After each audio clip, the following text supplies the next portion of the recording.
మన దేవుడు మనతో ఉన్నాడు, మనకొచ్చిన ప్రతి సమస్య నుండి మన దేవుడు రక్షిస్తాడు, కాపాడుతాడని ఒక విశ్వాసాన్ని కలిగి ఉండలేకపోతూ ఉన్నాం. అందుకే మనుషులు నమ్మట కంటే యెహోవాను ఆశ్రయించటం మేలు అంటున్నాడు. చూడండి, చాలామంది కూడా ఎలా ఉంటారంటే, ఒక బాధ అనారోగ్యం వచ్చినప్పుడు దేవునికి ముందుగా సమయం ఇవ్వరు.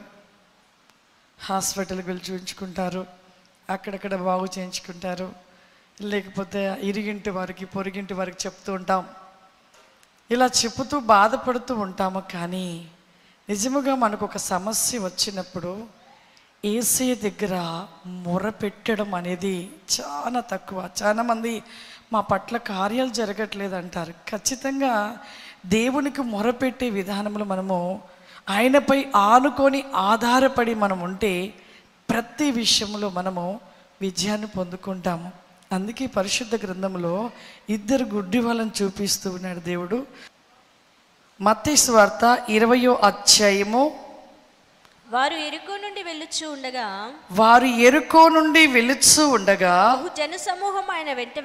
బహు జన సమూహం ఆయన వెంట వెళ్ళెను. ఇదిగో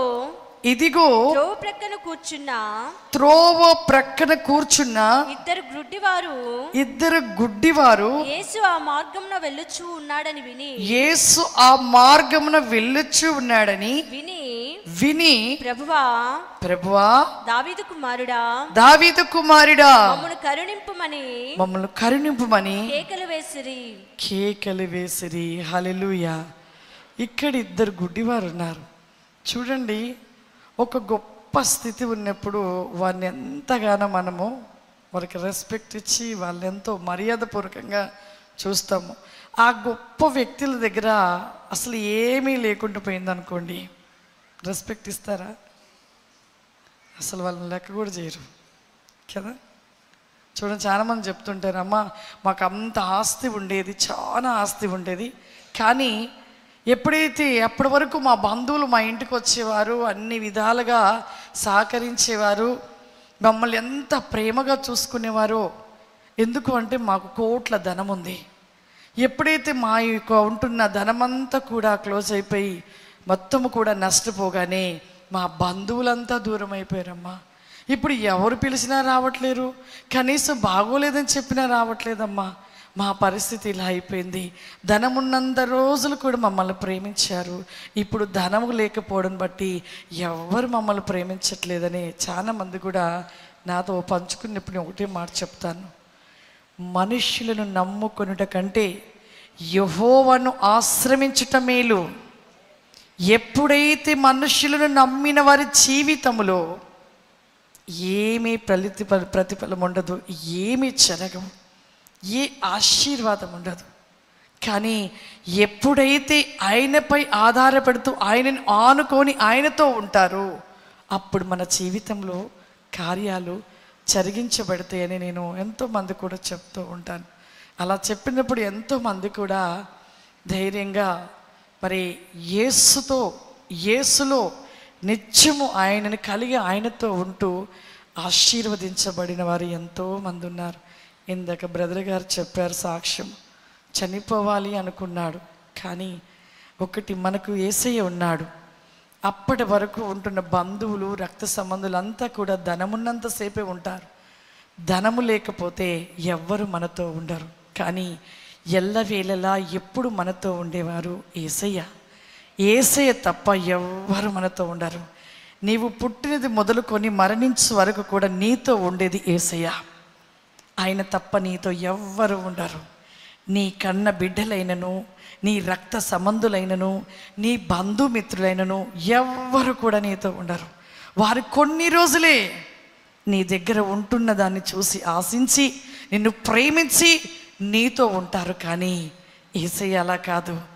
నీవు బాధలో ఉన్నా, కష్టంలో ఉన్నా, సంతోషంలో ఉన్నా, నువ్వు ఏ విధముగా ఉన్నా నీతో ఉండేది యేసయ్య.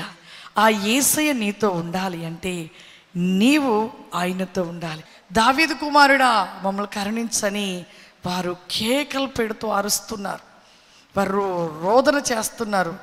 అలా కేకలు పెడుతున్నప్పుడు యేసు ప్రభువారు ఆ కేకలు మొర విని వారి దగ్గరికి వచ్చి ఏమంటున్నాడు చూడండి ఒక మాట. యేసు నిలిచి వారిని పిలిచి నేను మీకేమి చేయగొరుచున్నారని నేను మిమ్మల్ని ఏమి చేయగొరుచున్నానని అడగగా వారు ప్రభువా మా కన్నులు తెరవవలెనని మా కన్నులు తెరవమని అనిరి. హల్లెలూయా హల్లెలూయా. చూడండి, యేసు ప్రభు నిల్చున్నాడు. చూసా గుడ్డి వాళ్ళని చూసి చుట్టూ ఉంటున్న జన సమూహంను వారిని తీసుకొని రండి అన్నప్పుడు, ఎందుకంటే అక్కడ యేసు ప్రభు పిలిచిన వెంటనే వారిని వెళ్ళి తీసుకుని వచ్చారు. ఎందుకు అంటే అక్కడ క్రీస్తు పిలుపులో వారికి ఒక ఘనత దొరికింది. వెంటనే అప్పటిదాకా త్రోసివేయబడిన ఆ గుడ్డి వాళ్ళని మరి వెళ్ళి తీసుకొని వచ్చి వారు అక్కడ నిలబెట్టారు. యేసు ప్రభు అడుగుతున్నారు, నా ద్వారా నీకేం పని, నేనేం చెయ్యాలి అని అడుగుతున్నారు. చూడండి వారు ఎంత చక్కగా చెప్తున్నారు. మా కన్నులు తెరవమని విశ్వాసంతో, అక్కడ అడుగుతున్న క్వశ్చన్కి ఆన్సర్గా విశ్వాసంతో అడుగుతున్నారు. మా కన్నులు తెరవమని యేసు ప్రభుని అడుగుతూ ఉన్నారు. ప్రియులారా, నిజంగా చూడండి, ఒక రోడ్డు పక్కన ఉంటున్న వారిని అప్పటి వరకు కూడా త్రోసివేసిన వారు యేసు ప్రభు పిలిచిన వెంటనే వీళ్ళు భయపడకుండా వెళ్ళిపోయి జాగ్రత్తగా వారిని ఇద్దరిని తీసుకుని వచ్చారు. దేవునితో ఉంటే ఘనత అన్నీ కూడా మనకు దేవుడు కలుగ చేస్తాడు. కానీ యేసయ్యతో మనం ఉండలేకపోతున్నాం. ఈ గుడ్డి వాళ్ళు కేకలు పెట్టారు, యేసయ్య కావాలని కేకలు పెట్టారు. ఎప్పుడైతే యేసయ్య వారిని పిలిచాడో వెంటనే అక్కడ ఉన్న వారంతా కూడా గుడ్డి వారిని చూసి తీసుకొని వచ్చారు. అంటే దేవునితో ఉంటే మనకి ఎప్పుడు కూడా ఏ కొదువ ఉండదు. కానీ మనం అలా మనము ఆ విధంగా ఉండలేక ఏం చేస్తామంటే చుట్టుపక్కల వాళ్ళకి చెప్తాము, వాళ్ళకి చెప్తాము, ఇంకా ఎన్నో విధాలుగా చేస్తూ అనేక ప్రయత్నాలు చేయంగా చేసి లాస్ట్ దేవుని దగ్గరికి వస్తాం. కానీ దేవుని దగ్గరికి ప్రభు దగ్గరికి వచ్చిన వెంటనే ఆయన 2 చేతులు చాపి ఒడికి చేర్చుకుంటాడు. ఎంత గొప్ప దేవుడు. ఈరోజు ఇంతమంది ఇక్కడ కూర్చున్నారంటే మీ జీవితంలో ప్రభు చేసిన అద్భుతాలు. ఈరోజు సాక్ష్యాలు చెప్తున్నారు.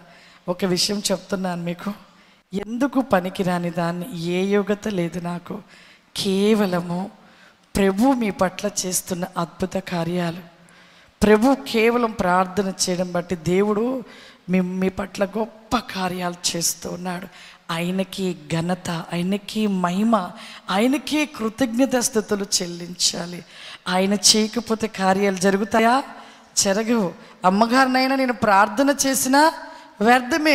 ప్రభు కార్యం చేస్తేనే అక్కడ అద్భుతం జరిగించబడుతుంది. ఎంత ప్రార్థన చేసినా దేవుడు కార్యం చేస్తేనే మీ పట్ల అద్భుతం జరిగించబడుతూ ఉంది. కాబట్టి ఎప్పుడు కూడా దేవునికి మనం కృతజ్ఞతలు చెల్లించాలి, దేవునికి ఘనతలు చెల్లించాలి. మనం ఏ పాటి వారము అందరము కూడా ఒక మనుషులు, మనందరం కూడా ఒకటే. నేను కూడా మీలాంటి మనిషినే. అంతేకాని మీరు ఎప్పుడు కూడా ఇక్కడ సాక్ష్యం చెప్తున్నప్పుడు దేవునికే ఘనత, ఆయనకే కృతజ్ఞతలు చెల్లించాలి. కేవలం ప్రార్థన చేయడమే, కార్యం చేసేది దేవుడు. ఆయనకు మాత్రమే మనము కృతజ్ఞతలు, ఆయనకి ఘనతను మనం చెల్లిస్తూ ఉండాలి. హల్లెలూయా.